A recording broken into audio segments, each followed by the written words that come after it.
మంచిది. మనం దేవుని పరిశుద్ధ వాక్యంలోనికి వెళ్దాం. రోమీలకు రాసిన పత్రిక 8వ అధ్యాయము 28వ వచనాన్ని మనం చదువుకుందాం.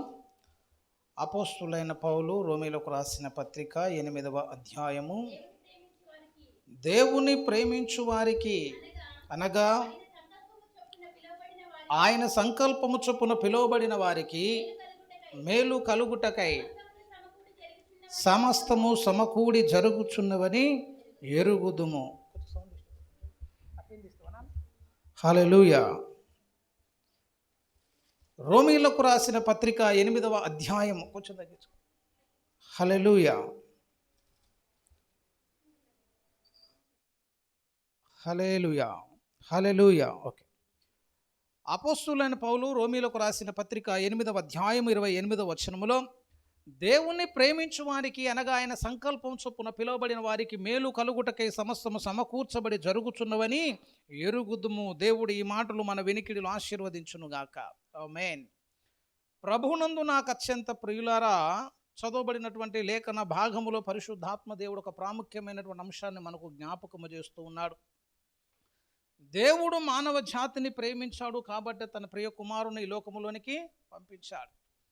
సుపరిచితమైన లేఖన భాగం యోహాను రాసిన సువార్త 3:16లో, దేవుడు లోకమును ఎంతో ప్రేమించను కాగా తన అద్వితీయ కుమారునిగా పుట్టిన వాని యందు విశ్వాసముంచు ప్రతివాడును నశింపక నిత్య జీవము పొందునట్లు ఆయన అనుగ్రహించబడును. దేవుడు ప్రేమిస్తూ ఉన్నాడు.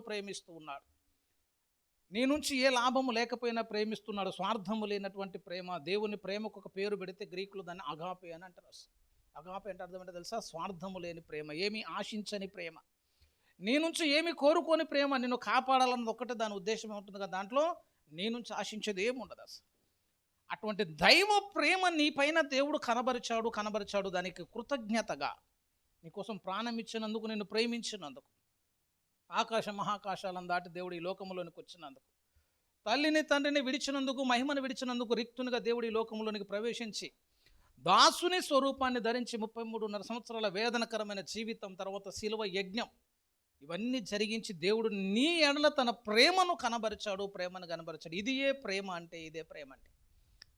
ఇంత ప్రేమించిన దేవుడు, నీ కొరకు ప్రాణం ఇచ్చిన దేవుడు నీ నుంచి ఆశించేది ఏంటంటే నీవు కూడా దేవుని ఏం చేయాలట? ప్రేమించాలి. క్రైస్తవుడు చేసే పాపాలుంటాయి, ఏదో పెద్ద పాపాలు కాదు. శాపం ఎలాగో మూటగట్టుకోవచ్చో తెలుసా? నువ్వు శాపాన్ని ఎలాగ మూటగట్టుకోవచ్చు అంటే, అసలు ప్రభువును ప్రేమించకపోతే అప్పుడు మనం ఏమైపోతామంటే శపించబడదు. ఇంత ప్రేమించిన మనం నువ్వు ప్రేమించకపోతే ఎట్లాగా అంటున్నా. అసలు కొరింథీయులకు రాసిన మొదటి పత్రిక ఒకసారి గమనించండి. 16వ అధ్యాయము, కొరింథీయులకు రాసిన మొదటి పత్రిక 16వ అధ్యాయము 22వ వచనంలో, ఎవడైనను ప్రభువును ప్రేమింపక ఉంటే వాడు శపింపబడునుగాక, ప్రభువు వచ్చుచున్నాడు. ప్రేమించకపోతేనే మనకి ఏమొస్తుందంటే శాపం వస్తుంది. ఎందుకు అంటే, ఇంత ప్రేమించిన వాడిని నువ్వు ఎందుకు ప్రేమించలేకపోతున్నావు? ఇంతగా నీ మీద ఇష్టము కలిగిన వాడిని నువ్వు ఎందుకు ఇష్టపడలేకపోతున్నావు? దేవుణ్ణి పైన నీకు ప్రేమ లేకపోతే ఏమైపోతున్నావు మనం? శాపగ్రస్తం. నిన్ను శాపం నుంచి విడుదల చేసిన దేవుడే మరలా నిన్ను శపిస్తాడు. కాబట్టి రక్షణ పొందిన ప్రతి వాని మీద ఉన్నటువంటి బాధ్యత ఏంటంటే నువ్వు ప్రభువుని ప్రేమించాలి. ఎంతగా ప్రేమించాలి అంటే శాశ్వతమైన ప్రేమతో ప్రేమించాలి. ఇర్మీయా గ్రంథం 31:3 అంటాడు, శాశ్వతమైన ప్రేమతో నేను నిన్ను ప్రేమించుచున్నాను కనుక విడువక నీ ఎడల నేను కృప చూపుచున్నాను. అది దేవుని ప్రేమ, శాశ్వతమైన ప్రేమ. పరిస్థితులు మారినా మారని ప్రేమ, నీ వ్యక్తిత్వం మారినా మారని ప్రేమ. దేవుని ప్రేమ అంత అద్భుతమైందన్నమాట. అప్పగించడానికి వచ్చిన ఇస్కరియోతు యూదాను కూడా దేవుడు ప్రేమించినాడు. అప్పగించే ముందు కూడా ఒక ముద్దు పెట్టి, చెలికాడ నువ్వు చేయవచ్చిన పని నేను కానిమ్ము అనేటువంటి ప్రేమ ఉందన్నమాట. శాశ్వతమైన ప్రేమ, మారే ప్రేమ కాదు. యోబు భార్యలాగా ప్రేమించేటోడు కాదు. అన్నీ ఉన్నప్పుడు యోబు భార్య బాగానే ఉంది. ఆస్తులన్నీ కోల్పోయి, ఆరోగ్యం కోల్పోయి, కుమారులను కోల్పోయినప్పుడు ఇంకను యథార్థత వదలకు యుందువా, దేవుణ్ణి దూషించి మరణము కమ్మనను అని అన్నదట. అన్ని పరిస్థితులు మంచుకున్నప్పుడు ఎవడైనా ప్రేమిస్తాడు. అసలు చక్కగా వ్యాపారం చేసి లాభాలు సంపాదించినప్పుడు భార్య ఎందుకు ప్రేమించదాన్ని? మంచిగానే ప్రేమించింది. కానీ మొత్తం పోయి లాసులు పడి అట్టడుగు పోయినావు అనుకో, అప్పుడు ప్రేమిస్తారు. ఇక అసలు ఎవరు చేయమన్నాడా నీ వ్యాపారం అని అంటారు. అసలు ఒకటే డైలాగ్ తోటి ఎవరు చేయమన్నారు నిన్ను? అసలు ఇంత నష్టానికి తెచ్చినావు అని చెప్పేసి అప్పుడు ఒరిజినాలిటీ మనకు బయటకు వచ్చేస్తే చూసావు. పరిస్థితులు మారాయి కాబట్టి ప్రేమలు మారిపోతున్నాయి, ప్రేమలు మారిపోతున్నాయి. కానీ ఎప్పటికీ మారని ప్రేమ యేసయ్య ప్రేమ. అంత శాశ్వతమైన ప్రేమతో ప్రేమించే దేవుడు నీ నుంచి ఆశించేది ఏంటంటే అంత ప్రేమ కావాలని ఆశపడుతుంది. శాశ్వతమైన ప్రేమ కావాలి, శాశ్వతమైన ప్రేమ కావాలి. ఎఫెసీ 6:24. ఎఫెసీలకు రాసిన పత్రిక 6:24 మన ప్రభువైన యేసు క్రీస్తును ఏముందంటే తర్వాత శాశ్వతమైన ప్రేమతో ప్రేమించు వారికి అందరికీ కృప కలుగునుగాక. యేసు క్రీస్తుని ఎట్లా ప్రేమించాలంటే శాశ్వతమైన ప్రేమతో ప్రేమించాలి. ఆయన శాశ్వతమైన ప్రేమతో నిన్ను ప్రేమిస్తున్నాడు కాబట్టి నీ నుంచి దేవుడు ఆశించేది కూడా ఏంటంటే అంత ప్రేమతో నువ్వు కూడా దేవుణ్ణి ప్రేమించాలి. ఇక్కడే ఒక మాట అర్థమైంది. శాశ్వతమైన ప్రేమతో ప్రేమించాలంటే దేవుని పైన ఉన్నటువంటి ప్రేమ కొలమానం ఎప్పుడూ మారొద్దు అని చెప్తున్నా. నువ్వు ప్రార్థన చేసి దేవుడు ఉత్తరం ఇచ్చినప్పుడేమో దేవుడు గొప్పోడని హల్లెలూయా అని 2 చేతులు ఎత్తి ఎగిరి గంతులు వేస్తావు. కొన్నిసార్లు నీ జీవితంలో ఆకాశం ఇత్తడైపోయినట్లుగా దేవుడు ముఖము సాటించినట్లుగా కనబడుతుంది. అప్పుడు ఏమైపోద్దంటే అర్థం కావట్లేదు దేవుడు అని ఒక డైలాగ్ వస్తుంది. దేవుడు పని చేయట్లేదని అనిపించింది. వచ్చేవారు ఈ డైలాగులన్నీ ఏమైపోతుందంటే మారిపోతూ ఉంటాయి. దేవుడు నీ నుంచి ఆశించేది కూడా ఏంటంటే శాశ్వతమైన ప్రేమ. పరిస్థితులు మారుతున్న దేవుడి పైన ప్రేమలు మారొద్దు. అట్లా ప్రేమలు మారకుండా నేను భక్తి చేసుకోవాలి కానీ కుదురుతుందా అని అడుగుతున్నా. యథార్థంగా మాట్లాడితే కుదిరే పరిస్థితులే. అన్నీ మంచుకుంటేనేమో దేవుని గట్టిగా మనం స్తుతించగలుగుతాం. కొద్దిగా అభ్యంతరాలు వచ్చినప్పుడు, ఆటంకాలు వచ్చినప్పుడు, వివాదాలు వచ్చినప్పుడు, సమస్యలు వచ్చినప్పుడు, గడ్డు కాలం నడుస్తున్నప్పుడు, క్షామకాలం వచ్చినప్పుడు, పరిస్థితులన్నీ భిన్నంగా ఉన్నప్పుడు ఏమైపోతుందంటే దేవుని ప్రేమలో కొద్దిగా మనం వెనకబడిపోయే పరిస్థితులు వస్తున్నాయి. అవన్నీ ఎందుకు వస్తున్నాయంటే అది నీ లోపమని కాదు. నీలో విశ్వాసం తగ్గిపోవటానికి, నీలో దేవుని పైన ప్రేమ తగ్గిపోవటానికి ఒక వ్యవస్థ పనిచేస్తుందని చెప్తున్నా. అది అర్థం కావట్లే చాలామందికి. మనం ఏమనుకుంటామంటే ఎప్పుడైతే దేవుడి పని ఇట్లా మనకు ఒక వెగటు కలుగుతుందో, అయ్యో నేను దేవునికి దూరం అయిపోతున్నా, నా విశ్వాసాన్ని సరిగ్గా కట్టుకోలేకపోతున్నా, దేవుణ్ణి ఎక్కువగా ప్రేమించలేకపోతున్నా అని ఒక ఆలోచన మనలోకి వచ్చి కొంచెం నిరాశపడడానికి అవకాశం ఉంటుంది. ఈ పరిస్థితి ఎందుకు వస్తుందో చాలామంది విశ్వాసులకు తెలియదు. కానీ నీవెప్పుడూ దేవుణ్ణి ప్రేమించకుండా, దేవుని పైన ప్రేమ ఎప్పుడు నీది స్థిరముగా ఉండకుండా ఒక గొప్ప వ్యవస్థ పనిచేస్తుంది. ఈ రోమీలకు రాసిన పత్రిక 8వ అధ్యాయము సాతానుకు ఉన్నటువంటి ఒక ప్రాముఖ్యమైనటువంటి పని, వాడు చేసేటువంటి ఒక ప్రాముఖ్యమైనటువంటి పని ఏంటంటే 8వ అధ్యాయము 35వ వచనం చూడండి. క్రీస్తు ప్రేమ నుండి మనలను ఎడబాపువాడు ఎవడు? శ్రమ అయినను, బాధ అయినను, హింస అయినను, కరువైనను, వస్త్రహీనత అయినను, ఉపద్రవమైనను, ఖడ్గమైనను మనలను ఎడబాపునా. పరిస్థితులు ఈ రీతికి వచ్చినప్పుడు ఏమైపోతుందో కొంచెం చల్లబడిపోతున్నావు. పౌలు అంటున్నాడు ఇవన్నీ వచ్చినా క్రీస్తు ప్రేమ నుంచి ఏది మనల్ని ఎడబాపదు. 39వ వచనం చూడండి. ఉన్నవి అయినను, రాబోవునవైనను, అధికారులైనను, ఎత్తైనను, లోతైన సృష్టించబడిన మరి ఏదైనను మన ప్రభువైన యేసునందలి దేవుని ప్రేమ నుండి మనలను ఎడబాప నేరవని రూఢిగా నమ్ముచున్నాను. దుష్టుడు చేసేటువంటి పని ఏంటంటే ఈ సమస్యలన్నీ నీ జీవితంలోకి తీసుకొని వస్తాడు. చాలామంది చెప్పే సాక్ష్యం ఏంటంటే మేము యేసయ్యను నమ్ముకున్నప్పుడు బాగుండదండి మా జీవితం అంట. అప్పుడు ఆర్థికంగా బాగుంటారు, ఆరోగ్యపరంగా బాగుంటారు, అన్ని రకాలుగా బాగుంటారు. వాడు యేసయ్యను నమ్ముకున్న తర్వాతనే ఖాళీ అయిపోతాడు. వస్త్రహీనత వస్తుంది, దిగంబరత్వం వస్తుంది, కరువు వస్తుంది, సమస్య వస్తుంది, ఉపద్రవాలు వస్తాయి. ఇవన్నీ వచ్చిన తర్వాత అప్పుడు అనిపించింది అనమాట, నమ్మునప్పుడే బాగున్నది కదా పరిస్థితి. ఎప్పుడైతే నువ్వు దేవుణ్ణి ప్రేమించడం మొదలు పెడతావో అప్పుడు దుష్టుడు నీ జీవితంలో ఈ పరిస్థితులన్నిటిని అనుమతిస్తాడు. వీటి కొరకు ఎవరెవరు పనిచేస్తారో తెలుసా? నిన్ను ప్రేమ నుంచి తప్పించడానికి అధికారులు ఉన్నారు అని చెప్తున్నారు. 37వ వచనం చూడండి. అయినను మనల్ని ప్రేమించిన ద్వారా మనం వీటన్నిటిలో అత్యధిక విజయం పొందుతున్నాం అని ఉంది కదా. ఇప్పుడు 38 చూడండి. మరణమైనను, జీవమైనను, దేవదూతలైనను, ప్రధానులైనను, ఉన్నవి రాబోవునవి, అధికారులు, ఎత్తు లోతు, సృష్టించబడిన ఏదైనను మన ప్రభువైన యేసునందలి దేవుని ప్రేమ నుండి మనలను ఎడబాప నేరవని రూఢిగా నమ్ముచున్నాను. ఆ పైరున్నవన్నీ నీ మీద ప్రభావం చూపించేటువంటి ఒక వ్యవస్థ. దుష్టునికి ఒక పెద్ద ప్రభుత్వం ఉంది, అందులో చాలామంది అధికారులు ఉన్నారు, ప్రభుత్వాలు ఉన్నాయి.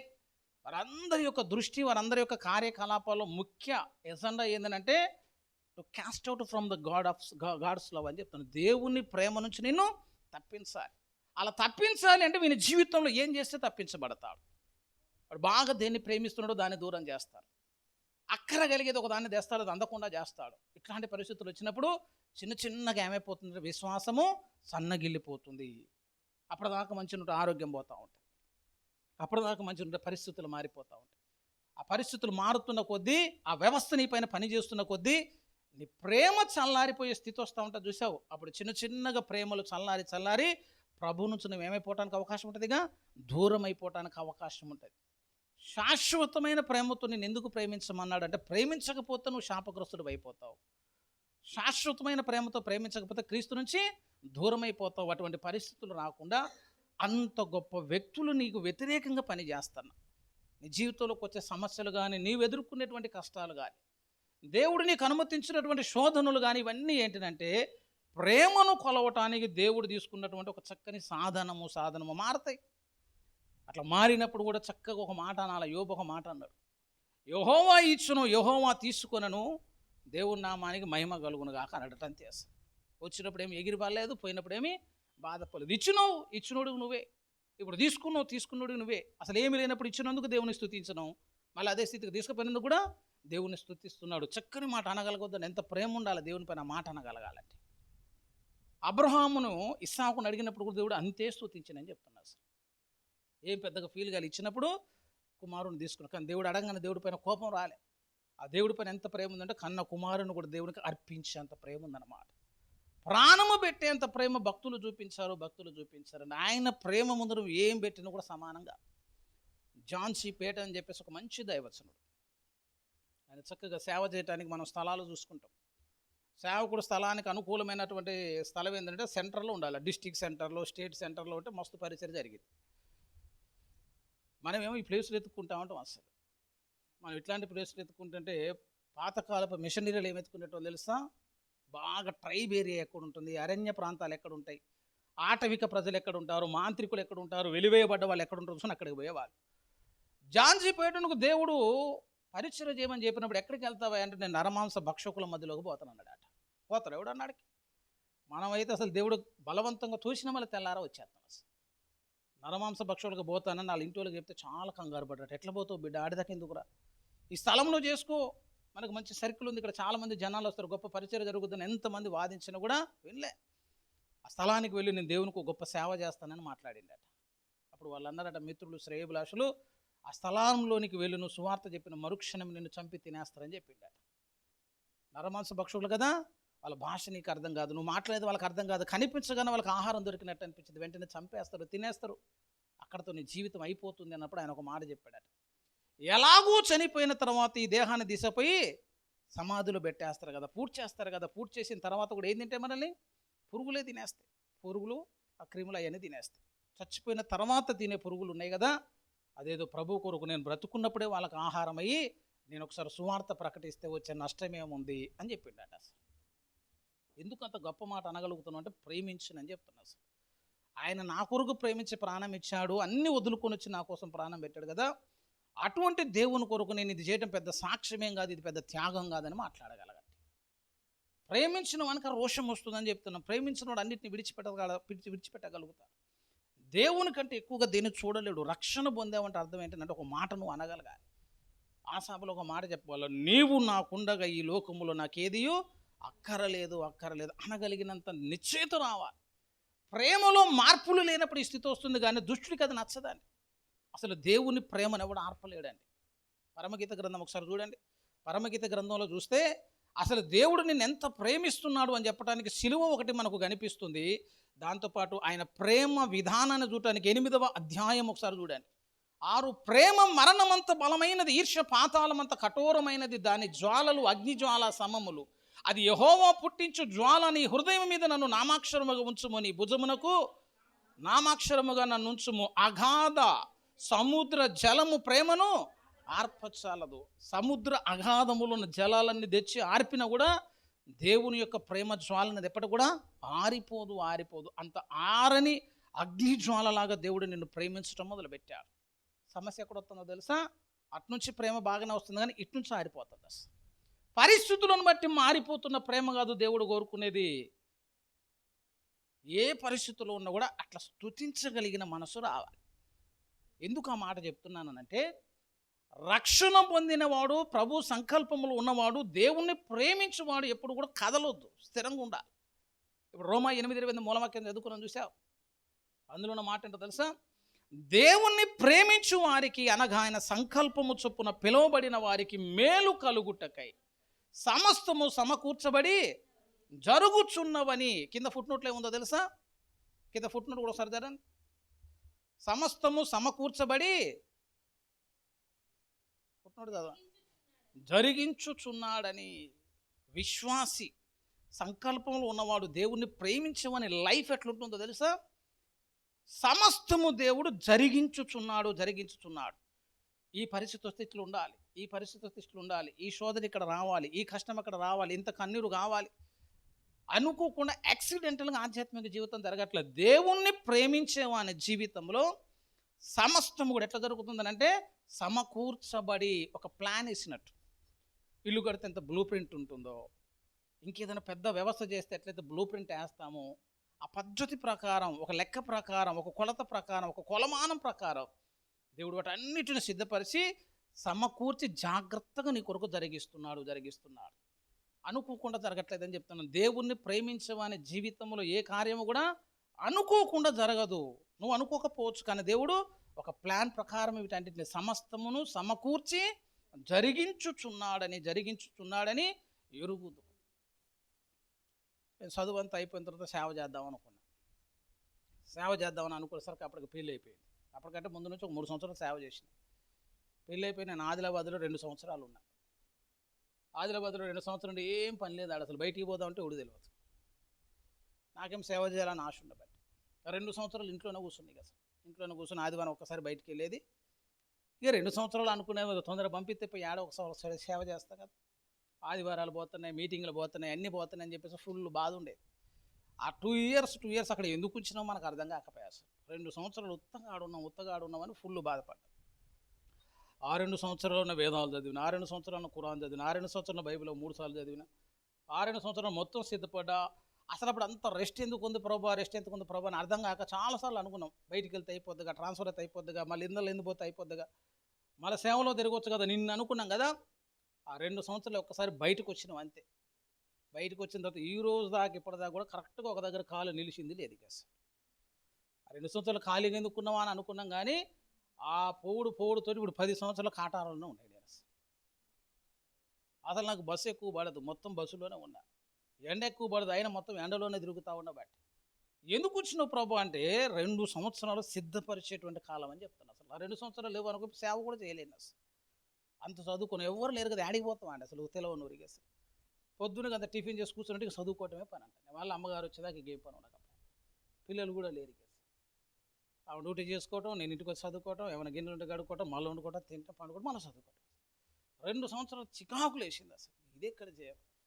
ఇంత చదువుకున్న ప్రసంగం చేయగలుగుతా, దేవుడు ఒక అవకాశం ఇస్తే అయిపోద్ది కదా అనుకున్నాం, కానీ ఇప్పుడు చదవటానికి తీరికలేదని చెప్తారు. అసలు ఒకటే తిరుగుడు. అసలు వారం అంతా ఈ నుంచి ఆడికి, ఆ నుంచి ఈడికి తిరిగితే మామూలుగా లేదు. ఎట్లా చేసినావు ప్రభా ఇదంతంటే సమకూర్చి జరిగిస్తుందని చెప్పగలుగుతావు. నువ్వు ఇట్లనే ఉండాలి. అప్పుడు అది నీకు నచ్చలే, కానీ అదే నీకు ఆశీర్వాదం. అదే ఆశీర్వాదం సమకూర్చి జరిగిస్తాడు. చాలాసార్లు అనుకుంటాం, ఆ కుటుంబంలో పుట్టకపోతే బాగు, ఆయన నా జీవితంలో రాకపోతే బాగు, అట్లాంటి పిల్లలు లేకపోతే బాగు అని 100 కలలు అంటాం. రిచ్ కిడ్ లాగా ఉండాలని నోడుకుంటుందా? అక్కడ పుడితే బాగా నువ్వు అన్నీ అనుకుంటావు, కానీ దేవుడు పర్ఫెక్ట్గా ప్లాన్ వేసి చెప్తాడు అనమాట. నువ్వు అక్కడే పుట్టాలి, నీకు ఆయనే భర్తలాగా రావాలి, వాళ్ళే నీకు పిల్లల్లాగా రావాలి. ఇదంతా ఎందుకంటే ఒక ప్లాన్ అంటాడు అనమాట దేవుడు. ఇక మనం సింపతి చెప్తా, అయ్యో ఆమెకు అట్లాంటి భర్త రాకపోతే మస్తు మంచిగుండేది, అట్లాంటి భర్త రాకపోతే ఆమె అసలు గుడికే రాదని చెప్తాను. కానీ వాళ్ళకి అసలు ఏముండదని చెప్తానా, రక్షణ ఉండదు. ఎన్ని కోల్పోయినా ఒక మాట నమ్ముతా, 8:28 నమ్ముతా కాబట్టి ఇప్పటిదాకా బాధపడలేదని చెప్తున్నా. అసలు రోమా 28 తర్వాత చదివిన తర్వాత 100 పరిస్థితులు రాని చేతికున్న రింగ్ బాయ్, అది వాళ్ళు చెప్పిన దాకా తెలియదు నాకు. అసలు ఇంట్లో చూసి చేతికి రింగ్ ఏదంటే అప్పుడు చూసుకున్నా. అసలు పోయి చాలులే, బొంగన గుండెలు బాదుకొని ఒకటే ఏడుపు. ఎందుకు ఏడవాలి అంటారు, పోయింది వస్తే వచ్చింది, లేకపోతే పోయింది కాబట్టి పోయిందని చెప్పారు అంతే. ఏది కోల్పోయినా బాధపడేది కూడా నా చేతికున్న ఉంగరం పోవటం కూడా దేవుని చిత్తమే అని అనుకున్నాను. ఉడుకు అక్కర ఉంటే దొరకాల్సిన పరిస్థితి ఉందేమో, కానీ ఉతకపోద్దాని ఉతకెందుకు పోయిద్దా అని అడుగుతాను. 8:28 చదువుకున్నా కదా నేను. ఆయన చిత్తములో నేను ఉన్నా కాబట్టి నా జీవితంలో ఏది జరిగినా కూడా సమకూర్చబడి జరుగుద్దని చెప్తాను. నేను కింద పడ్డా సమకూర్చబడి కింద పడేయాలి, దేవుడు జాగ్రత్తగా పడేయాలి. ఎట్లుంటుంది తెలుసా, పెట్టిన ఒకసారి ఎగ్జామ్ డ్యూటీ పడ్డది కోవిడ్ టైం. పేపర్ వాల్యుయేషన్ పోవాలి. నాకు పేపర్ వాల్యుయేషన్ పోవటం ఇష్టం ఉండదు. ఎందుకంటే అది మొత్తం గుడ్ ఫ్రైడే సీజన్లో వస్తుంది, ఏప్రిల్ సీజన్లో వస్తుంది. అప్పటికి మనకి గుడ్ ఫ్రైడే ఉంటుంది, తర్వాత ఈస్టర్ ఉంటుంది, తర్వాత వార కార్యక్రమాలు ఉంటాయి. పోతే ఒక 40,000 వస్తాయి అసలు. అందరూ ఏమో ఎగబడి వేయించుకుంటారు, అయ్యా మాకు డ్యూటీ కావాలి. నేను వేయించుకున్నాను అనుకో, ఈస్టర్ ఉండదు, గుడ్ ఫ్రైడే ఉండదు, నన్ను ఎవరు ఆ నుంచి ఇడికి పంపడం, మళ్ళీ ఈడెవడు దాన్ని ఫిల్ చేయడు అసలు. ఆ ఇబ్బంది అవుతుంది కాబట్టి నేనేమనుకుంటా, ఎట్లా చేసినా దాన్ని క్యాన్సిల్ చేయాలంటే ఆ టైంకి అసలు ఏం క్యాన్సిల్ చేసి లేదు. అసలు ఖచ్చితంగా పోవాలని రూల్ పై నుంచి పాస్ చేసేసారు. ఈ న్యాయబదర్ కాలేజ్ దాకా పోవాల్సి వచ్చింది, ఇక తప్పలే. ఇక బండి వేసుకున్నట్టనే ప్రార్థన చేసుకుంటూ పోతున్నా, అసలు కుదిరే పరిస్థితి. అసలు లాభమే కదా, పోయేదే లాభానికే. 40,000 చేతులు పట్టుకొని రావచ్చు 15 రోజులు పనిచేస్తే. ఎవరిని అడిగిన ఎవరు పర్మిషన్ ఇచ్చేటట్లేరు, ఖచ్చితంగా చేయాలని బట్టి. కరెక్ట్గా పాత బస్ స్టాండ్ దాకా పోనీ వెనక నుంచి ఒకడు గుద్దిను నన్ను, మామూలుగా గుద్దుడు బండి మీద, పల్సర్ మీద గుద్దితే అంత దూరం జారిపడ్డా. జారికి నేను మళ్ళీ బండి తీసుకుని 4 తిరుగుతుంటే పాప ముసలు ఆయన కూడా ఏమనేటట్లేదు అసలు. చూడక తగిలింది బిడ్డ అనేసరికి ఏమంటాం అసలే నా టెన్షన్లో నేను బట్టి నిన్నెవడు అనేటట్టు ఉన్నది అని చెప్పేసి సరేలే పో అని చెప్పేసి ఆయన పంపించేసిన. బండి వేసుకున్నా, చక్కగా న్యాయబదర్ కాలేజీ పోయినా. ఆ అపాయింట్మెంట్ ఆయన చేతులు పెట్టేసరికి చెయ్యి ఇట్లా ఇచ్చిన, అంతే. ఇట్లా ఇచ్చేసరికి ఇదంతా కొట్టకపోయింది. ఇక్కడ అట్లా చిన్నగా ఇట్లా రక్తం చుక్కలు కారుతుంటే ఏమైందని ఇట్లా చూసింది అంతే. ఆయన చూసి బాగా అవాక్ అయిపోయి, వద్దులే సార్ నువ్వు ఇంటికి వెళ్ళిపో అన్నాడు. ఇంటికి వెళ్ళిపోయి, ఇక నీకేం అవసరం లేదు, ఇంటికి వెళ్ళిపో, బాగా దెబ్బలు తగినట్టు. అవును సార్ యాక్సిడెంట్ అయింది, లోపల కూడా తగిలినట్టు, నన్ను వెళ్ళిపో బిడ్డ అని కొంచెం ప్యాంటు కూడా జరిగింది. అసలు ఎందుకు పడ్డామా అనుకుంటూ పోయినాం అడిగి పోయేసరికి ఆయన క్యాన్సిల్ చేసేసి ఇంటికి వచ్చి ఒక 2 రోజులు మందులు పోయినా మొత్తం మారిపోయింది. 2 రోజులు అసలు తగిలింది కూడా తగిలి చేతికి ఒక్క దగ్గర తగిలింది, ఇక్కడే. అది కూడా కనబడే మందమే తగిలింది. పైన తోలు ఒక్కటి ఊడిపోయింది అంతే. పైన తోలు ఒకటి ఊడి ఎర్రగా కనబడుతుంది. తగిలినప్పుడు ఎట్లుంటుంది, ఎర్రగా కనబడి అందులోంచి రక్తం కారినట్టు చిన్న చెమట చుక్కలు కనబడేసరికి నేను కూడా డిసప్పాయింట్ అయ్యి ఉన్నా. యాక్సిడెంట్ అయినందుకు డిసప్పాయింట్ కాదు, అసలు డ్యూటీ ఎందుకు పడ్డదని డిసప్పాయింట్, ఆయన యాక్సిడెంట్ డిసప్పాయింట్ అనుకొని వద్దులే బిడ్డ అని అడిగారు. టక్కున ఒక లెటర్ రాసిచ్చి పంపించాను, అంతే. జైలు పెట్టుకుని ఇంటికి వచ్చి ఇంట్లో కూడా ఏం చెప్పలేదు. 2 రోజులు మందు రాసుకున్నా, 3 రోజులు తగ్గిపోయా. ఎట్లా పడేయాలంటే సమకూర్చి పడాలి, కరెక్ట్గా ఎక్కడ పడాలో అక్కడే పడాలి. ఎంత మోతాదు గుద్దాలో అంత మోతాదుతో వెనక నుంచి గుద్దాలి. ఎక్కడ తగలాలో అక్కడే తగలాలి, మళ్ళీ డేంజర్ గాయాలు కావచ్చు. సమకూర్చి అని చెప్తున్నాం, పడేయటంలో కూడా ఉపయోగపడేటట్టు పడేసి తెలివిగా పడేయాలని చెప్తున్నాం. సమకూర్చి అంటే ఏం జరిగినా కూడా మెంటల్గా అంత ఫిక్స్ అవుతున్నామని చెప్తున్నా. అసలు దేవుడు ఏదైనా చేసుకొని నాకైతే కీడు చేయడం అయితే నమ్ముతాను, ఏవైనా చేయడం. అసలు ఎందుకంటే ఆయన నేను ప్రేమిస్తున్నానని నాకు నమ్మకం కలిగిన తర్వాత, నేను దేవుని ప్రేమిస్తున్నాను విశ్వాసం నాకు కలిగిన తర్వాత ఏదైనా జరగని అని చెప్తున్నాను. ఏదైనా జరగని. 2 బిడ్డలు చనిపోయారని చెప్పింది కదా, ఒక చుక్క కూడా కాల్సిన కన్నీరు ఏడవలే. ఎప్పుడు కూడా తీసుకోవాలని నువ్వు ఆశపడితే తీసుకో బిడ్డ, అంతే. తీసుకోని అన్న కానీ ఇయ్యమని వాదించి కానీ మోకరించి ప్రార్థన చేసి కానీ నాకు కావాలని కూడా అడగలే. అట్లా నువ్వు అడుగుతున్నావు అంటే ఏదో ఉద్దేశం ఉంటుంది, నా మేలు కొరకే అనుకున్న, ఆశీర్వాదం కొరకే అనుకున్న, విడిచిపెట్టిన కానీ మారుతున్న పరిస్థితులను బట్టి ప్రేమ మారలేదు. ఎందుకంటే వాక్యం తెలుసు కాబట్టి. సంకల్పము చొప్పున పిలువబడిన వారికి సమస్తం ఎట్లా జరుగుతుందంటే ఇప్పుడు సమకూర్చబడి ఒక పద్ధతి ప్రకారం జరగాలంతే. వాళ్ళే భార్యలాగా రావాలా, వాళ్ళే పిల్లల్లాగా రావాలా, ఆయనే భర్తలాగా ఉండాలి, అదే కుటుంబంలో ఉండాలి, అదే స్థలంలో ఉండాలి, అదే శ్రమల్లో ఉండాలి. ఆ పుస్తకం నీకు ఇచ్చిన అనుకుని అట్లా రాయవు. ఇక మనం రాసేది ఫుల్ ఉంటుంది అన్నమాట. ఇక అసలు సమస్యలే లేని జీవితాన్ని రాసుకుంటాం. ఇక ఎవరిది ఒక్కటి చెప్పు. అబ్రహాం జీవితం అట్లే ఉందా? అబ్రహాం జీవితంలో అంత ఆశీర్వాదం ఉన్న గర్భఫలం లేదే. ఇస్సాకు జీవితం అట్లనే ఉంది కానీ సమస్యలేనాయి. యాకోబు జీవితం అట్లనే ఉంది కానీ సమస్యలేనాయి. దావీదు జీవితం అట్లే ఉంది కానీ సమస్యలేనాయి.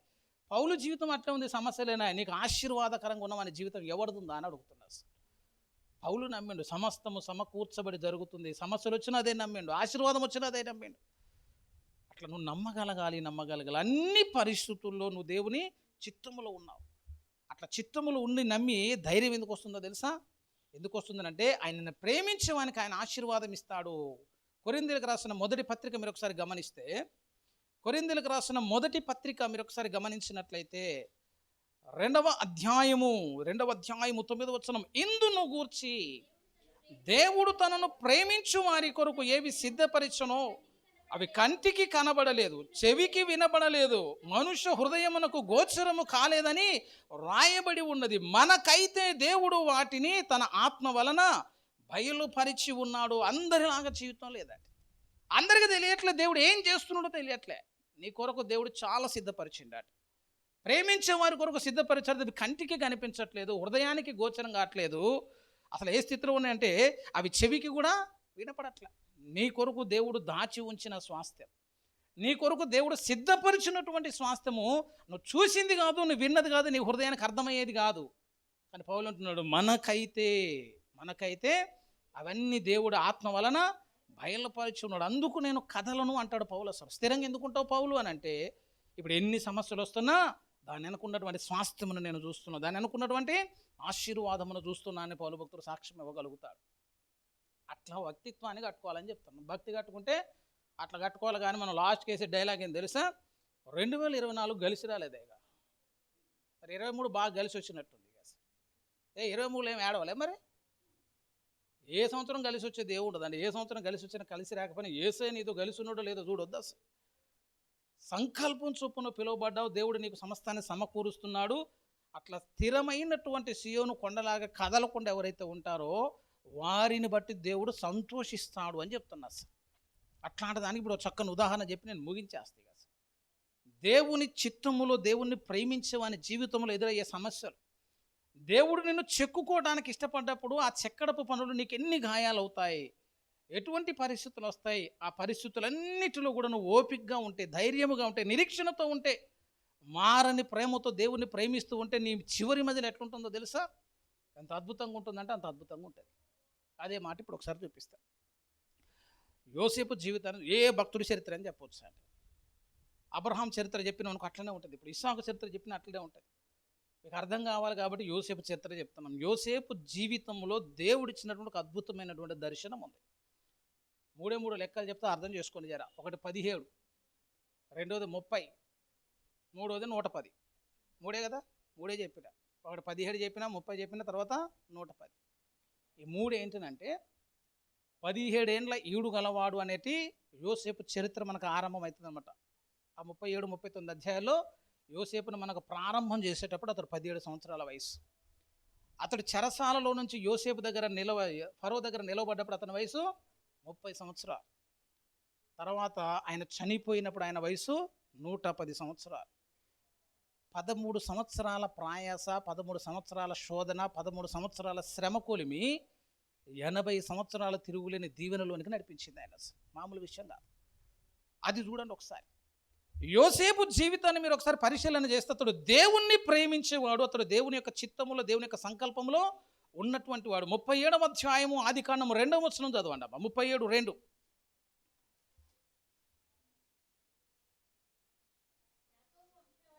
యాకోబు వంశావళి ఇది. 17 ఏండ్ల వాడై మందను మేపుచుడని. చాలండి, 17 ఏండ్లు ఉన్నాయట అప్పుడు. అసలు యోసేపు జీవితాన్ని చూడండి. 17 ఏండ్ల ఈడు గలవాడై ఉన్నాడు, అతడు మందను మేపుతూ ఉన్నాడు.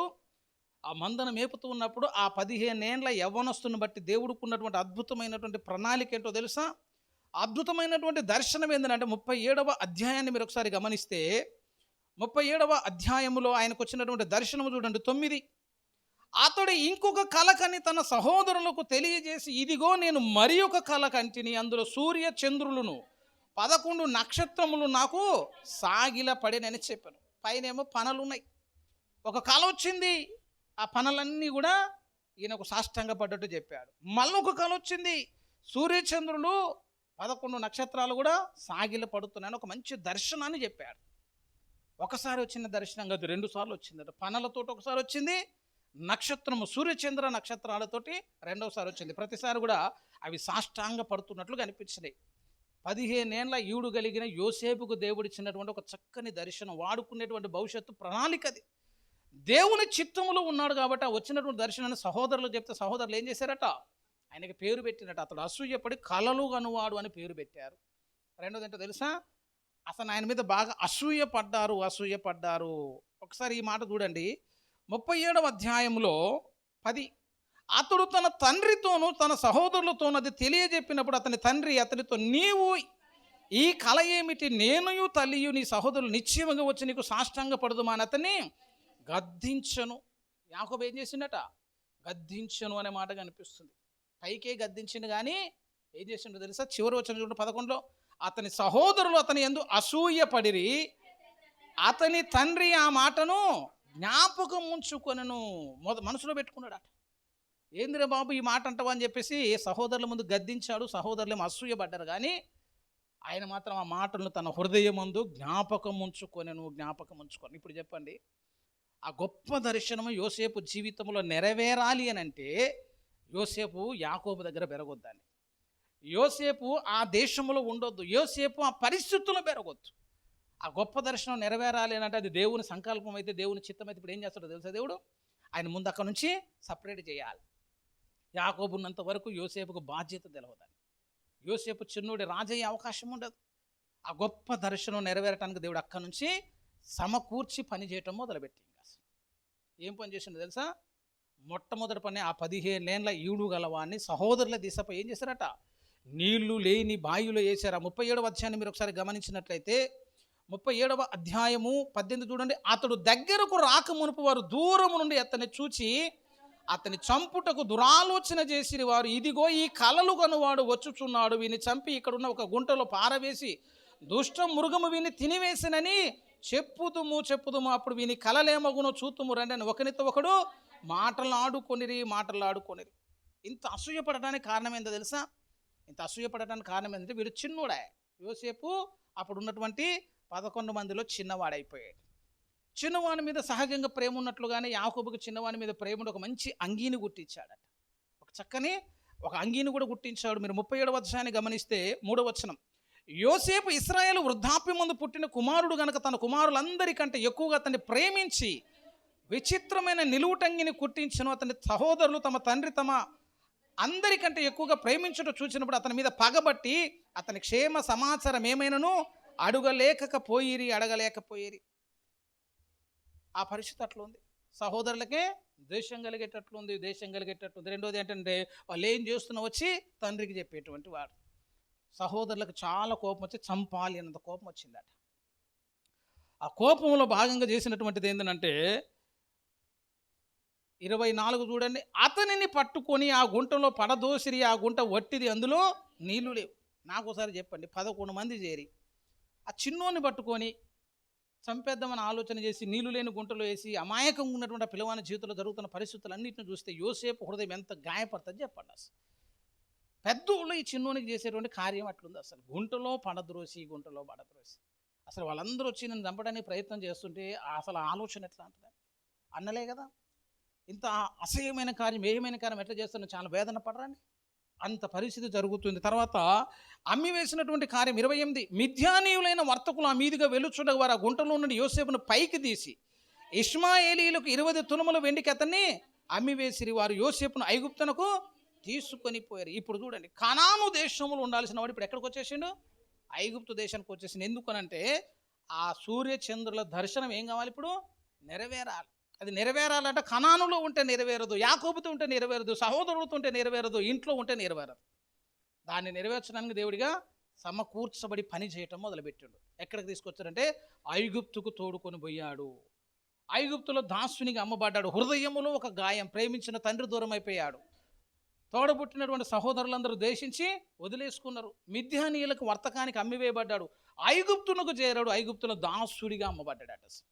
పోతిఫర్ అనేవాడు కొన్నాడు. కానీ ఆ 17 ఏళ్ల హృదయం ఎంత గాయపడుతుందో మీరు ఒకసారి ఆలోచన చేయండి. అసలు కన్న తండ్రికి దూరంగా, సహోదరుల దూరంగా, తెలిసి తెలియని ఊరిలో దాసునిగా అమ్మబడి పని చేయాల్సిన పరిస్థితి వచ్చింది కదా. ఇప్పుడు దర్శనం ఏమైపోయిందండి? మరి యోసేపు ఏమనుకోవచ్చు తెలుసా?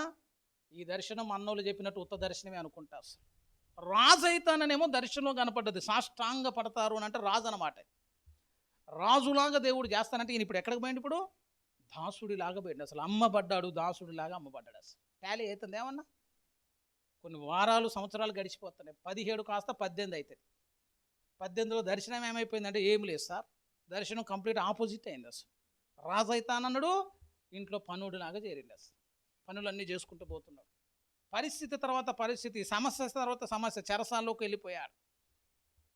దాసుడిగా అమ్మబడ్డ తర్వాత అక్కడి నుంచి మళ్ళీ ఒక స్త్రీ శోధన, పోతిఫర్ భార్య శోధించడం కనబడ్డాయి. పోతిఫర్ భార్య శోధించి ఆ సమస్యలన్నింటిలో కూడా దేవుని పక్షంగా నిలవబడి పరిశుద్ధతను కాపాడుకొని ప్రభు పక్షంగా నిలవబడ్డందుకు ఆయనకు దొరికినది ఎందుకు? అసలు మళ్ళా తీసుకుపోయి చెరసాల్లో వేశారు. ఐగుప్తు దేశం అంతా ఒక మాట నమ్మిందండి. ఏ నమ్మిందో తెలుసా? యోసేపు పాపము చేశాడని నమ్మింది. చెరసాలలో వేసినటువంటి స్థితి. దర్శనం ఏమైందని యోసేపు అనుకోవద్దండి. బాగా ప్రేమించిన తండ్రి లేడు, సహోదరు లేడు, పోతిఫర్ ఇంట్లో నన్న మంచి పేరు తెచ్చుకున్న, ఒక గృహ నిర్వాహకుడు అయ్యానని ఒక తృప్తి కలిగేసరికి మళ్ళీ వెంటనే ఒక నింద ఆయన మీద పడింది. స్త్రీని చెరిచాడన్న నింద, హెబ్రీయుడు ఈమెను పాడు చేశాడన్న నింద ప్రచారం జరిగింది. తీసిపోయి చెరసాలలో వేసేటువంటి స్థితి, చెరసాలతో నలిగిపోయినటువంటి పరిస్థితి. ఏమన్నా తప్పు చేసినట్టు కనబడుతుందని భక్తుని జీవితంలో లోపం కనిపించట్లే, కానీ ఒకదానిపైన ఒకటి మూలిగా నక్కపోయిన తాటికే అంటాం చూసాం. అదే మూలు కుట్టపోయి చెట్టు కింద కూర్చుంటే ఆ చెట్టు నుంచి ఒక తాటికే పడ్డదట. మళ్ళీ ఆల్రెడీ మూలుగు తినే ఉండబట్టి ఇంకోటి పడాల్సిన అవసరం ఏంటంటే మళ్ళొకటి. ఈ గాయమే మానట్లేదు, మళ్ళా నిందొకటి మోసాడు. నిందే మానలేదు, చెరసాల్లోకి పోయాడు, దొంగల మధ్యలో బ్రతుకుతున్నాడు. ఆ పరిస్థితుల్లో అతడు జీవితం కొనసాగించబడుతుంది. విచిత్రం ఏంటో తెలుసా? 39వ అధ్యాయంలో ఆయన చెరసాల్లోకి వెళ్ళిపోయిన తర్వాత, చెరసాల్లో ఉన్నప్పుడు జరిగిన సిచ్యువేషన్ చూడండి. 39వ అధ్యాయం 2 చదవండి అమ్మ. యెహోవా యోసేపుకు తోడై ఉండెను గనుక అతడు వర్ధిల్లుచు తన యజమానుడగు ఆ ఐగుప్తుని ఇంట నుండెను. అసలు ఇప్పుడు చెప్పండి ఒక మాట, పైన ఉందో తెలుసా? యోసేపును ఐగుప్తుకు తీసుకొని వచ్చినప్పుడు ఫరో యొక్క ఉద్యోగస్తుడు, రాజు సంరక్షక సేనాధిపతి అయిన పోతీఫర్ ఒక ఐగుప్తీయుడు అక్కడికి అతన్ని తీసుకొని వచ్చిన ఇష్మాయేలీయుల యొద్ద అతనిని కొనెను. అక్కడేమో వాళ్ళు అమ్మారు, ఇప్పుడు మిద్యానీయులు ఇక్కడ అమ్ముతున్నారు. ఈ అమ్మకాలు జరుగుతున్నాయి, గుంటలో పడ్డదైపోయింది, అన్నలు ద్వేషించడం అయిపోయింది, అమ్ముకోటాలు అయిపోయినాయి. కింద వచ్చిన చెప్తుంది, యెహోవా యోసేపుకి ఏమై ఉన్నాడట. ఇవన్నీ జరుగుతాయా అండి? దేవుడు తోడై ఉన్నప్పుడు గీయనా జరిగేదని అడుగుతున్నా. దేవుడు తోడై ఉన్నప్పుడే నీళ్లు లేని బాయిలో పడ్డాడు. దేవుడు తోడై ఉన్నప్పుడే అన్నలు ద్వేషించరు. దేవుడు తోడై ఉన్నప్పుడే మిద్యానీయులకు అమ్ముకున్నారు. మరి కష్టకాలం వచ్చింది కదా అంటే దేవుడు తోడు లేడని మనం అంటాం కదా. మనం అనే డైలాగ్ ఏంది? ఇంత జరుగుతుందనంటే దేవుడు విడిచాడు అని అంటాం. ఆ పరిస్థితులన్నీ జరిగినా యోసేపు అంటున్నాడు, యెహోవా అతనికి తోడై ఉండెను. 3వ వచనం, యెహోవా అతనికి తోడై ఉండెననియు అతడు చేసినదంతయు అతని చేతిలో యెహోవా సఫలపరచననియు అతని యజమానుడు చూచినప్పుడు. ఆ ఇంట్లో ఉండి పని చేస్తున్నప్పుడు కూడా దేవుడు ఏమన్నాడట? ఆయనకి తోడై ఉన్నాడు. 23 చదవండి ఇప్పుడు. యెహోవా అతనికి తోడై ఉండెను గనుక ఆ చెరసాల అధిపతి అతని చేతికి అప్పగించబడిన దేనిని గూర్చి విచారణ చేయక ఉండెను, అతడు చేయునది యావత్తు సఫలపరిచెను. ఇది ఎప్పుడు తెలుసా? ఇది జైల్లో పడ్డప్పుడు. ఆ పై వచనం చదువుకోండి. పోతీఫర్ భార్య శోధించింది, పాపములు పడేయడానికి ప్రయత్నం చేసింది, చెరసాలకు అప్పగించబడింది. 16 చూడండి. అతని యజమానుడు ఇంటికి వచ్చు వరకు అతని వస్త్రము తన దగ్గర ఉంచుకొనెను. అప్పుడు ఆమె తన భర్తతో మాటల చొప్పున చేసిన, నీవు మన యొద్దకు తెచ్చిన హెబ్రీ దాసు నన్ను ఎగతాళి చేయుటకు నా యొద్దకు వచ్చెను. నేను బిగ్గరగా కేక వేసినప్పుడు తన వస్త్రము నా దగ్గర విడిచిపెట్టి తప్పించుకొని బయటికి పారిపోయినను. కాబట్టి అతని యజమానుడు, ఇట్లు నీ దాసుడు నన్ను చేసిన తన భార్యతో చెప్పిన మాటలు వినినప్పుడు కోపముతో మండిపడి అతన్ని పట్టుకొని రాజు ఖైదీలు బంధించబడి చెరసాలలో వేయించను. అప్పుడు యెహోవా అతనికి తోడై ఉండేనట. నమ్ముతారా? నీకు ఇట్లుండే. ఇప్పుడు మనం కూడా ఏం చదువుకోవాలంటే డబ్బులన్నీ పోయినాయి, యెహోవా అతనికి తోడై ఉండేది. ఆరోగ్యం పోయింది, యెహోవా అతనికి తోడై ఉండేది. అన్ని సమస్యలు యెహోవా అతనికి తోడై ఉండను అనుకో, ఈ చరిత్ర ఉన్నట్టే ఉంది ఇప్పుడు మనది కూడా. యోసేపుది అట్లా లేదా అంటాను. అసలు కలిసి వస్తుందా యోసేపుకి ఏమన్నా? మనం ఏమంటే బాగా కలిసి రావట్లే. 1 సంవత్సరం కాదు, 13 సంవత్సరాలు కలిసి రాలే. ఒకదాని మీద ఒకటి. కానీ ఏ పరిస్థితుల్లో ఎక్కడ ఉన్నట్టు పోతీఫర్ ఇంట్లో ఉన్న, నీళ్లు లేని గోతిలో ఉన్న, అన్నలు అసూయపడ్డా, అన్ని పరిస్థితుల్లో దేవుడు చెప్తున్న ఒకే ఒక మాట ఏంటంటే యెహోవా అతనికి తోడై ఉండెను. ఎందుకు ప్రభువా ఇన్ని అనుభవాలను అంటే అతడు రాజు కావాలండి. పనుడు కావటానికి ఇన్ని అవసరం లేదు. అతను ఏం చేయాలని దేవుడు ఆశపడతాడు? రాజును చేయాలని ఆశపడుతాడు. హృదయాన్ని స్థిరపరచుకోవాలి, ధైర్యాన్ని మూటగట్టుకోవాలి, అనేక మంది నిలబడాలి. తల్లి చోట బిడ్డలాగా పెరిగితే యోసేపు నీ దర్శనం ఎప్పుడు నెరవేరదు నాయన. యాకోబు వెనక కూర్చుంటే నువ్వు ఎప్పుడు రాజువు కాలేవు. కాబట్టి అన్ని పరిస్థితులను దేవుడు నేర్పిస్తూ ఉన్నాడు. ఊరు కానీ ఊరిలోనికి వచ్చాడు, శత్రువుల మధ్యలోనికి వచ్చాడు, ఆ గృహంలో నివసిస్తున్నాడు, పరిస్థితులన్నీ చూశాడు. నిందను మోసేటువంటి స్థితి కూడా దేవుడు చూడగలిగాడు అని చెప్తున్నాడు. లాస్ట్కి నిందేయాల్సిన అవసరం ఏంటంటే అసలు నింద వచ్చినప్పుడు ఎట్లుంటుంది ఈయన స్థితి చూసిండు దేవుడు. అసలు నిందలో ఉన్నప్పుడు లొంగిపోతాడా? ఈ నిందకు భయపడతాడా? అయినా కూడా అనుకున్న స్థితికి నువ్వు రాలేవు బిడ్డ అనుకున్నాడు. అంతే. ఊరంతా నమ్మేటట్టు చెరసాల్లో కూడా వేసేసిండట. ఒక యవనస్తుడి మీద మచ్చబడ్డది అనుకో, పెళ్ళి అవుతుందా అండి? అసలు పెళ్ళి అయ్యే పరిస్థితి కూడా లేదు. అసలు యెహోవా అతనికి తోడై ఉండేను అంటే యోసేపు నమ్ముతాడా చెప్పండి ఇప్పుడు నాకు? యెహోవా అతనికి తోడై ఉండనంటే నువ్వు నమ్ముతావు? పోనీ అసలు మనం వెంబటిచ్చే స్టేట్మెంట్ ఏం తెలుసా? దేవుడు అంతా తోడుంటే ఇంత లాస్ ఎందుకు వస్తుంది? దేవుడు అనక తోడుంటే ఇన్ని కష్టాలు ఎందుకు వస్తాయి అంటే మరి యోసేపుకి వచ్చినాయి ఎందుకు వచ్చినాయి చెప్పు మరి. పౌలుకు దేవుడు తోడున్నాడు, పౌలు శ్రమల్లో ఉన్నాడు. విచిత్రం ఏంటంటే అసలు ఎవడు శ్రమలో ఉంటాడో వాడితోటి దేవుడు ఉంటాడని చెప్తున్నా. అసలు ఏమి లేకుండా ఉత్తగా బతికేటోడు ఉంటాడు చూసా, వాడిని ఎప్పుడో వదిలిపెట్టుంటాడు నాకు తెలుసు. అసలు యెహోవా అతనికి తోడై ఉండును. అక్కడి నుంచి వచ్చింది అంతే. ఇప్పుడు మీరు ఒకసారి 46వ వచనం చూడండి. 41వ అధ్యాయము 46వ వచనం. 41, 40. యోసేపు బయలుదేరి ఐగుప్తు దేశం అంతటా సంచరించెను. నిలిచినప్పుడు 30 సంవత్సరాల వాడై ఉండెను. చాలండి, 30 సంవత్సరాల వాడై ఉండేను. ఇప్పుడు 17 నుంచి ఎక్కడికి వచ్చాడు? 30 సంవత్సరాలకు వచ్చాడు. కానీ చెరసాలలో ఉన్నప్పుడు ఎట్లున్నాడో తెలుసా? క్షౌరము చేయించుకునే స్థితి కూడా లేదండి. 41వ అధ్యాయం చూడండి ఒకసారి. 41వ అధ్యాయము 14వ వచనం. ఫరో యోసేపును పిలువనంపెను కాబట్టి చెరసాలలో నుండి అతను త్వరగా రప్పించిరి. అతడు క్షౌరము చేయించుకొని మంచి బట్టలు కట్టుకొని ఫరో యొద్దకు వచ్చాను. పరిస్థితులు ఎట్లా మారుతానే తెలుసా? ఎక్కడో కానానులో ఉండాల్సిన వాడు నీళ్లు లేని గోతులోకి వెళ్ళిపోయి, నీళ్లు లేని గోతులో నుండి మిద్యానీల చేతిలోకి వచ్చి, మిద్యానీల చేతుల నుండి ఐగుప్తుకు వచ్చి, ఐగుప్తులో నుంచి పోతిఫర్ ఇంట్లోకి వచ్చి, పోతిఫర్ ఇంట్లో నుంచి మరి చెరసాలలోనికి వచ్చి, ఆ చెరసాల నుంచి ఇప్పుడు నేరుగా ఎక్కడికి వెళ్ళాలి తెలిసిగా? ఫరో ఎదుట నిలవబడాలట.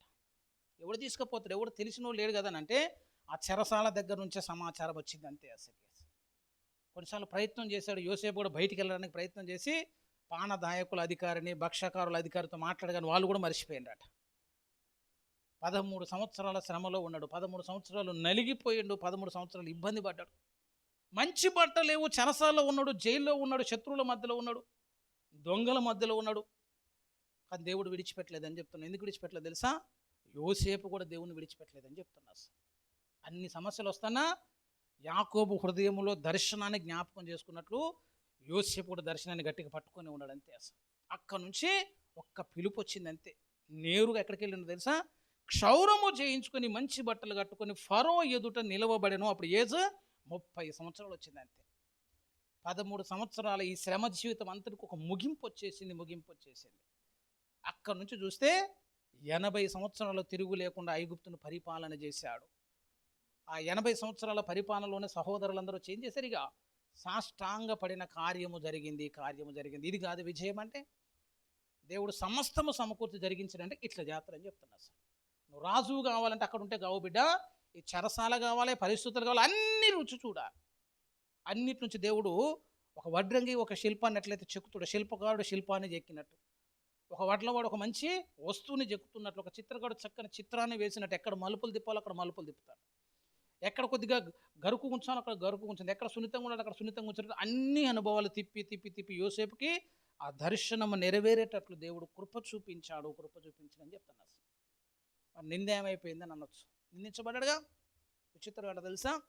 ఏ భార్య అయితే, ఏ పోతిఫర్ భార్య అయితే నిందించిందో ఆమె కూతురునే ఇచ్చి పెళ్లి చేసిందట. ఉంటుందా అండిగా నింద? పోతిఫర్ భార్య కూతురునే చేసుకున్నదా? మాటలు పోయినాయి, నిందలు పోయినాయి, సమస్యలు పోయినాయి, అన్ని పోయినాయి. ద్వేషించిన అన్నలు కూడా వచ్చి ఆ పాదాల మీద ఎప్పుడైతే పడ్డారో, అప్పుడు సాష్టాంగ పడ్డారో, అప్పుడు ఏమైపోయిందంటే అనుకున్న దర్శనము నెరవేర్పుకు వచ్చింది. మనకు ఆ ముగింపు కావాలని ఉండదు. ఎంతసేపు ఈ అడవిలో కూర్చొని, నీళ్ళు లేని బావిలో కూర్చొని ఇప్పుడు ఏడుస్తూ ఉంటాం. మనం ఎట్టున్నాం తెలిసి ఇప్పుడు ఆ 13 సంవత్సరాలు కూడా పోలే. ఇంకా మనం 1వ సంవత్సరంలో కూర్చొని ఏమంటామంటే ఇంకా నీళ్ళు లేకుండా ఉంది ఈ బావిలో, ఇంకెప్పుడు నీళ్ళు వస్తాయి. ఆయన అమ్మేటప్పుడు దేవుడు ఆపొద్దా? పోతిఫర్ నింద రాకుండా కాపాడొద్దా? ఆ భార్యను దూరం చేద్దాను 100 చెప్తావు. నువ్వు చెప్పేవన్నీ ఎడిపోతానంటే ఎనికిపోతా ఉన్నాయి. అసలు 13 సంవత్సరాల కన్నీరు కాచిన యవన జీవితం అండి అది. అవన్నీ తట్టుకున్న తర్వాత యోసేపులో ఉన్నటువంటి ఒక మంచి లక్షణం అని చెప్తే, ఇప్పుడు అసలు దర్శనం నెరవేరింది కదా, అన్నీ జరిగిపోయాయి కదా. అన్నీ జరిగిపోయిన తర్వాత ఒక్కసారి మీరు ఈ లెక్కలోకి రండి. 45వ అధ్యాయం చూడండి. యోసేపులో ఉన్నటువంటి నీతి ఆశీర్వదించబడడానికి కారణం ఏంటంటే 45వ అధ్యాయము 8వ వచనం. కాబట్టి దేవుడే మీరు నన్ను ఇక్కడికి పంపలేదు, ఆయన నన్ను ఫరోకు తండ్రిగాను అతని ఇంటి వారందరికీ ప్రభువుగాను ఐగుప్తు దేశం అంతటికి ఏలికగా నియమించను. దేనికో తెలిసింది? ప్రాణముతో కాపాడుటకు దేవుడు మీకు ముందుగా నన్ను పంపించను అంటున్నాడు. ఎవడుకుంటుందండి ఆ మనసు? అధికారం చేతులకు వచ్చింది, అన్నలు ఎదురుగా కనబడ్డారు. అసలు ఇప్పుడు ఏం చేయాలి మనం? అసలు ఆ 11 మందిని చెరసాలు వేసి ఒక ఆట ఆడియాలి. అసలు మనమైతే మంచి స్కెచ్ చేసినాం అనేటోళ్ళం. అసలు ఇంత చక్కగా అన్నలు దొరికిన తర్వాత కూడా ఏమన్నాడు తెలుసా? మీరు దుఃఖపడవద్దు. 4లో అంటాడు, అంతటా యోసేపు నా దగ్గరికి రండని తన సహోదరులతో చెప్పినప్పుడు వారు అతని దగ్గరికి వచ్చి, ఐగుప్తునకు వెలుటకు మీరు అమ్మివేసిన మీ సహోదరుని యోసేపును నేనే అయినను నేను ఇక్కడికి వచ్చినట్లు మీరు నన్ను అమ్మివేసినందుకు దుఃఖపడకుడి, అది మీకు సంతాపము పుట్టింపనీయకుడి, ప్రాణరక్షణ కొరకు దేవుడు మీకు ముందుగా నన్ను పంపించను అంటారు. ఎవడన్నా మీరు బాధపడకండి అన్నలు, దేవుడే మీ ద్వారా నన్ను ఇక్కడికి పంపించడం, అది క్షమాపణ అంటే. సింహాసనం మీద కూర్చోగానే సరిపోలే. ఆ సింహాసనం మీద కూర్చున్నవాడి వ్యక్తిత్వం ఎట్లుందట, చేతికి దొరికిన అన్నలందరినీ కూడా ఏమన్నాడని అంటే, మీరు బాధపడొద్దు, దేవుడు నన్ను ఇక్కడికి పంపించాడు, మీ ద్వారా పంపించాడు, కాబట్టి ప్రాణ రక్షణ కొరకు మనందరం రక్షించబడాలి అని అంటే మీ ద్వారా దేవుడు నన్ను ఇక్కడికి నడిపించాడు అని ఒక మంచి మాట అన్నాడు. మంచి మాట ఎవరు అంటారంట ఆ మాట. మరి ఆయన రాజులాగా ఉండాలంటే ఎన్ని మలుపులు తిరిగిందంటే సినిమా. మనకేముంటుంటే ఏం గాయాలు కావద్దు, మళ్ళీ ఏం ఇబ్బంది కావద్దు, ఏం కన్నీరు కావద్దు, కానీ ఒక దర్శనం కావాలి, మళ్ళీ అది నెరవేరాలంట. ఎట్లయితే చేసేయం పెద్ద పెద్ద ప్రార్థన చేస్తారు, మొత్తం వాడుకోవాలట. అసలు దేవుడు వాడుకోవాలని గట్టిగా ప్రార్థన చేసినాక మరి ఏమైతే అంటే అయితే గిట్లాంటి. అట్లా అయినప్పుడు కూడా ఏం చేయాలంటే, నేను దేవుణ్ణి ప్రేమించుచున్నాను కాబట్టి, ఆయన సంకల్పంలో నేను ఉన్నాను కాబట్టి దేవుడు ఏం చేస్తున్నా, ఎట్లా చేస్తున్నాడు, ఇప్పుడు సమస్తము సమకూర్చబడి జరిగిస్తుంది. ఇప్పుడు ఇదే అధ్యాయంలో నువ్వు దావీదుని పెట్టినావు అనుకో, దావీదు సినిమా అంతా ఇంకోటి ఉంటుంది. చెప్తే ఎప్పుడన్నా మళ్ళీ అది కూడా వచ్చే వారం చెప్తా, దావీదు కూడా సమస్తము జరిగితే ఎట్లుంటుందో చెప్తే కదా. ఇప్పుడు నేను చెప్తున్నా, దేవుడు నిన్ను ప్రేమిస్తే ఏమవుతుందంటే 91వ కీర్తనలో ఒక మాట ఉంటుంది, అతడు సమస్తములో నుంచి నేనేం చేస్తానంటే తప్పిస్తాడు. 91వ కీర్తన 14వ వచనం, అతడు నన్ను ప్రేమించుచున్నాడు గనుక నేను అతన్ని తప్పించేదను, అతడు నా నామము ఎరిగినవాడు గనుక నేను అతన్ని ఘనపరచను, అతను నాకు మొరపెట్టుగా నేను అతనికి ఉత్తరం ఇచ్చను, శ్రమలో నేను అతనికి తోడై ఉందను, అతను విడిపించి గొప్ప చేసేదను, దీర్ఘాయువు చేత అతన్ని తృప్తిపరచెదను, నా రక్షణ అతనికి చూపించెదను అన్ని ఆశీర్వాదాలు వస్తాయి. దేనికి ప్రభు ఇదంతా అంటే, అతడు నన్ను ప్రేమించుచున్నాడు గనుక అన్నాడు. అంతే. అసలు దేవుడు నిన్ను ప్రేమిస్తే, నువ్వు దేవుడిని ప్రేమిస్తే నువ్వు భయపడాల్సిన పని లేదు. ఏదైనా జరగనండి, ఏది జరిగినా చివరిగా తిరిగి ఏమైపోయిందని చెప్పినా అది నీకు ఆశీర్వాదపు ముగింపు అవుతుంది. ఇప్పుడు చెప్పండి, యోసేపు గుర్తొచ్చిన ప్రతిసారి కూడా, యోసేపు చరిత్ర చదువుకున్న ప్రతిసారి కూడా నీకేం గుర్తు రావాలి తెలుసా? యోసేపును దేవుడు సమస్తం ఎట్ట చేసిండట, సమకూర్చి. నిందేసినప్పుడు జాగ్రత్తగా నిందేసిండు, చెరసాలకు పంపించినప్పుడు జాగ్రత్తగా చెరసాలకు పంపిండు, అన్న నుంచి దూరం చేసింది జాగ్రత్తగా, తండ్రి నుంచి దూరం చేసింది జాగ్రత్తగా, అన్నీ పక్క ప్లాన్ ప్రకారం దేవుడు చేసుకుంటూ వచ్చి చివరికి తీసపోయి 30వ సంవత్సరంలో సింహాసనం మీద కూర్చోబెట్టిండు. అసలు అట్లుంటుందని చెప్పాను. అసలు ఇక నువ్వు కొత్త మాట్లాడొద్దు. అసలు దేవుడికి ప్రేమ లేదు, ప్రేమ ఉంటే గిట్లా చేస్తాడు, అట్లా చేస్తాడని చెప్పొద్దు. ఆయన ప్రేమించేది మళ్ళీ నువ్వు ఆయనకి చెప్పుడు ఏంది? అసలు యోసేపును పోలినటువంటి జీవితమే నీది ఉంటుందని చెప్తున్నావు. నువ్వు ఉండాల్సిన చోటు ఉండవు. కానాను కాస్త ఐగుప్తు అయిపోతుంది, ఇల్లు కాస్త చెరసాల అయిపోతుంది, పరిస్థితులన్నీ భిన్నంగా మారిపోతాయి. ఎన్ని మారినా కూడా ఒక్క మాటతోటి నువ్వు ధైర్యం తెచ్చుకోవచ్చు. ఏ మాట అంటే, యెహోవా అతనికి తోడై ఉండెను గనక. యోసేపును దేవుడు హెచ్చించడానికి ఆశీర్వాదమైనటువంటి కనాను దేశంలో కూడా కరువు వచ్చింది. విచిత్రం ఏంటంటే, అసలు శత్రు దేశం ఐగుప్తు దీవించబడ్డది. ఎందుకంటే యోసేపుకు ఆతిథ్యం ఇచ్చింది కాబట్టి. యోసేపు ఎక్కడుంటే అక్కడ ఆశీర్వాదం ఉంటుంది. అట్లా వ్యక్తులను దేవుడు చెక్కేటువంటి క్రమంలో కొన్ని ఇబ్బందులు వస్తాయి, కొన్ని శ్రమలు వస్తాయి. నీ ప్రార్థనా జీవితాన్ని పెంచడానికి, క్రీస్తు పోలికలోనికి నిన్ను చెక్కటానికి, దేవుడు అనుకున్న విధానములు నిన్ను దేవుడు చూసుకోవటానికి ఆర్థికపరమైనవి వస్తాయి, ఆరోగ్యపరమైన వస్తాయి, కుటుంబపరమైనవి వస్తాయి. ఏమొచ్చినా కూడా దేన్ని బట్టి ధైర్యపడాలి తెలుసా? దేవుడు నాకు తోడై ఉన్నాడని ఒక నిరీక్షణతోటి దేవుడు నీకు ఇచ్చినటువంటి వాగ్దానములు ముందుకు సాగిపోవాలి. అంతే. కాబట్టి ఎప్పుడు కూడా మళ్ళీ ఏం చెప్తాను నీకు, అసలు బాధపడటం అనేది ఉండొద్దని చెప్తున్నాను. బాధపడమే అనుకో, యోసేపు నీకంటే ఎక్కువ బాధపడాలి. బాధపడితే అర్థమైందనంటే ఆ దర్శనము, ఆ ప్రవచనము, ఆ ఆశీర్వాదం నాకు వద్దని ఏడవటం. చివరి మాట ఒకసారి చూడండి. అసలు బాధపడుతున్నారు కానీ అభిషేకం అంటే చాలామంది ఎగిరి గంతులేయటం అనుకుంటాం కదా. చివరి మాట చూడండి ఒకసారి. పేతురు రాసిన మొదటి పత్రిక 4వ అధ్యాయము 12, ప్రియులారా మిమ్మల్ని శోధించుటకు మీకు కలుగుచున్న అగ్ని వంటి మహాశ్రమను గూర్చి మీకేదో ఒక వింత సంభవించుచున్నట్లు ఆశ్చర్యపడకుడి. క్రీస్తు మహిమ బయలుపరచబడినప్పుడు మీరు మహా ఆనందముతో సంతోషించు నిమిత్తము మీ శ్రమలలో మీరు పాలివారై ఉన్నంతగా సంతోషించుడి. క్రీస్తు నామము నిమిత్తము మీరు నిందా పాలైన ఎడల మహిమా స్వరూపి అయిన ఆత్మ అనగా దేవుని ఆత్మ మీ మీద నిలుచుచున్నాడు కనుక మీరు ధన్యులు అని ఉంది. అంతే. ఏదో జరుగుతున్నట్టు ఎందుకు ఆశ్చర్యపడుతున్నావు? దేవుడు నీకు సమీపంగా ఉన్నాడని బైబిల్ చెప్తుంది. దేవుని ఆత్మ నీ మీద ఉన్నదని బైబిల్ చెప్తుంది. నువ్వు ధన్యుడు అని బైబిల్ చెప్తుంది. అంతే. కాబట్టి నువ్వు నిజంగా దేవుడిని ప్రేమించేవాడవైతే నువ్వు కంగారు పడవు. దేని కూడా తెలుసా? మన కంటికి కనిపించినవి, మన చెవికి వినిపించినవి, మన హృదయానికి గోచరం కానీ అగోచరమైన వాటిని చూడటానికి ప్రయత్నం చేయండి. దేవుడు మనల్ని దీవిస్తాడు. దేవుడి మాటలు ఆశీర్వదించును గాక. రండి ప్రార్థన చేసుకుందాం, ప్రార్థించుకుందాం.